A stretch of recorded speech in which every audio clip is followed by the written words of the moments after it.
ମୁଁ ପ୍ରଭୁଙ୍କୁ ଧନ୍ୟବାଦ ଦିଏ। ପ୍ରଭୁ ପୁନର୍ବାର ତାହାଙ୍କର ବାକ୍ୟରୁ ଗୋଟିଏ ନୂତନ ପ୍ରସଙ୍ଗ ନେଇ ଆପଣମାନଙ୍କ ସମ୍ମୁଖରେ ଆସିବା ପାଇଁ ସେ ଅନୁଗ୍ରହ କରିଛନ୍ତି। ସେଥିପାଇଁ ମୁଁ ପରମେଶ୍ୱରଙ୍କ ନାମର ପ୍ରଶଂସା କରେ। ଆଉ ଆଜିର ସେବା କାର୍ଯ୍ୟରେ ଆପଣ ସମସ୍ତଙ୍କୁ ଆମ୍ଭମାନଙ୍କର ଉଦ୍ଧାରକର୍ତ୍ତା ପ୍ରଭୁ ଯୀଶୁଖ୍ରୀଷ୍ଟଙ୍କ ନାମରେ ସ୍ୱାଗତ ଜଣାଏ। ଖ୍ରୀଷ୍ଟରେ ପ୍ରିୟ ଭାଇ ଏବଂ ଭଉଣୀମାନେ, ଆଜି ଆମେ ଯେଉଁ ପ୍ରସଙ୍ଗ ଉପରେ କଥାବାର୍ତ୍ତା ହେବା, ସେ ପ୍ରସଙ୍ଗର ଶୀର୍ଷକ ହେଲା ଜଣେ ଖ୍ରୀଷ୍ଟ ବିଶ୍ୱାସୀ କେଉଁଠାରୁ ସାବଧାନ ରହିବା ଉଚିତ। ଜଣେ ଖ୍ରୀଷ୍ଟ ବିଶ୍ୱାସୀ ଭାବରେ କେଉଁଠାରୁ ସାବଧାନ ରହିବା ଉଚିତ, ଏହି ପ୍ରସଙ୍ଗ ଉପରେ ଆମେ ପରମେଶ୍ୱରଙ୍କ ବାକ୍ୟ ନେଇ ଅଳ୍ପ ସମୟ ଆମେ କଥାବାର୍ତ୍ତା ହେବା। ପ୍ରଭୁଙ୍କ ନାମର ଧନ୍ୟବାଦ ହେଉ।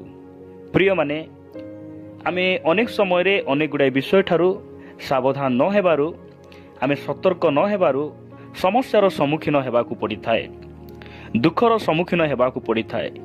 ଏପରିକି ପାପରେ ପତିତ ହେବାର ମଧ୍ୟ ସମ୍ଭାବନା ପଡ଼ିଥାଏ। ପ୍ରଭୁ ଯୀଶୁଖ୍ରୀଷ୍ଟ ଆମମାନଙ୍କୁ ସେ ଅନୁଯୋଗ କରିବା ପାଇଁ ଚାହାନ୍ତି, ପରାମର୍ଶ ଦେବା ପାଇଁ ଚାହାନ୍ତି ଯେ ଆମେ କେଉଁଠାରୁ ସାବଧାନ ହେବା। ଆସନ୍ତୁ ଆମେ ପରମେଶ୍ୱରଙ୍କ ବାକ୍ୟରୁ ପ୍ରଥମ ବିଷୟ ଆମେ ଦେଖିବା ଯେ ଆମେ ଜଣେ ଖ୍ରୀଷ୍ଟଙ୍କର ଲୋକ ଭାବରେ, ଆମେ ତାହାଙ୍କର ଜଣେ ବିଶ୍ୱାସୀ ଭାବରେ କେଉଁଠାରୁ ଆମେ ସାବଧାନ ହେବା। ପ୍ରଭୁ ତାଙ୍କର ବାକ୍ୟ ଜରିଆରେ ସେ ଆମ୍ଭମାନଙ୍କୁ ପରାମର୍ଶ ଦେବା ପାଇଁ ଚାହାନ୍ତି। ପ୍ରଥମ ବିଷୟ ଆମେ ଦେଖିବା ମାର୍କ ଲିଖିତ ସୁସମାଚାର 8 ଅଧ୍ୟାୟ 15 ପଦରେ ପ୍ରଭୁ ଯୀଶୁଖ୍ରୀଷ୍ଟ ଏହି ପ୍ରକାର ସେ କହନ୍ତି।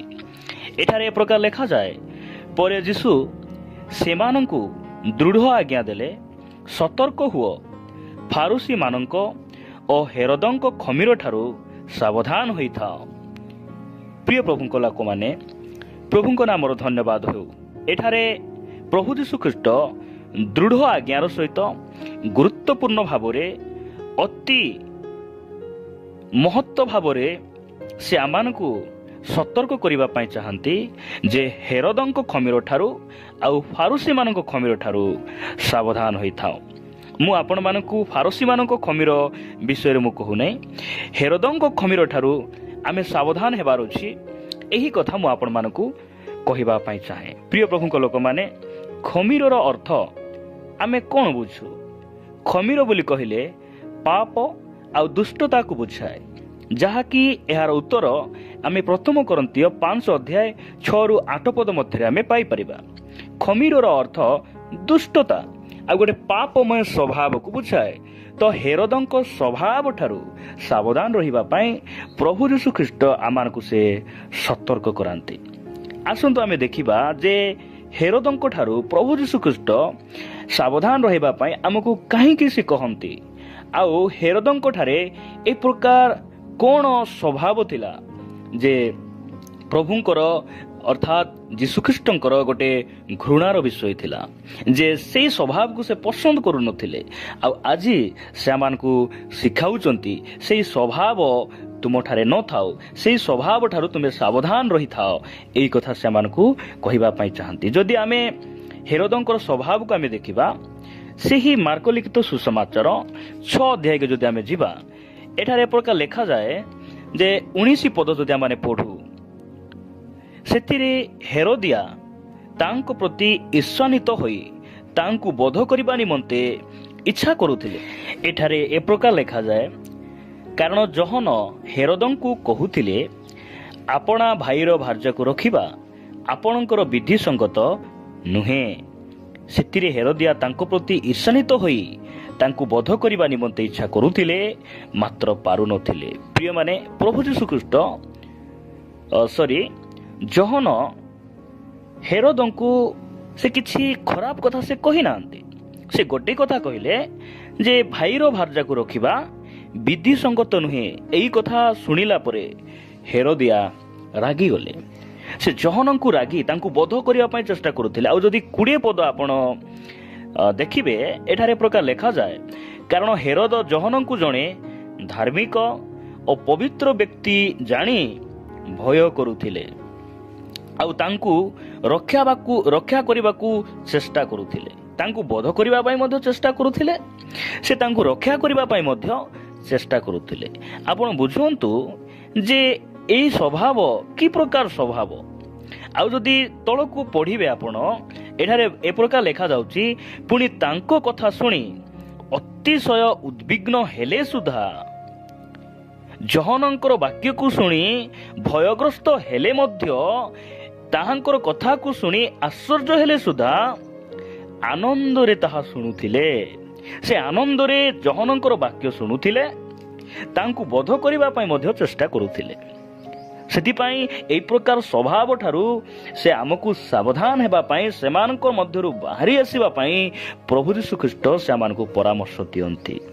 ପ୍ରିୟମାନେ, ଯୋହନଙ୍କର ବାକ୍ୟ ଶୁଣି ସେ ମଧ୍ୟ ଆନନ୍ଦରେ ଗ୍ରହଣ କରୁଥିଲେ।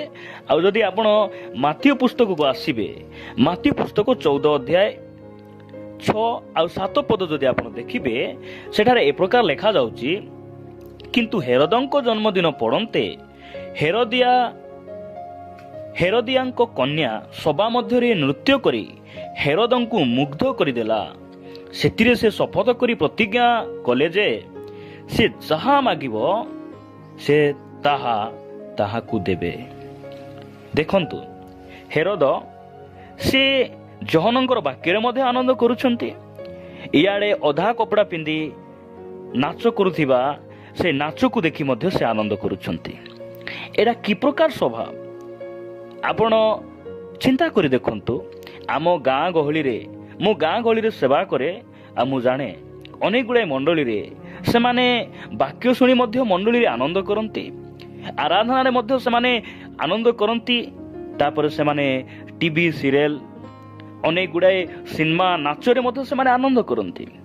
ପ୍ରିୟମାନେ, ଏହି ହେରୋଦଙ୍କ ସ୍ୱଭାବ ଠାରୁ ସାବଧାନ ରହିବା ପାଇଁ ପ୍ରଭୁ ଯୀଶୁଖ୍ରୀଷ୍ଟ ଆମମାନଙ୍କୁ ଉତ୍ସାହିତ କରନ୍ତି, ଆଉ ସେମାନଙ୍କୁ ସଂଶୋଧନ କରନ୍ତି। ପ୍ରିୟମାନେ, ଦ୍ୱିତୀୟ ବିଷୟ, ଆମେ କେଉଁଠାରୁ ସାବଧାନ ରହିବା?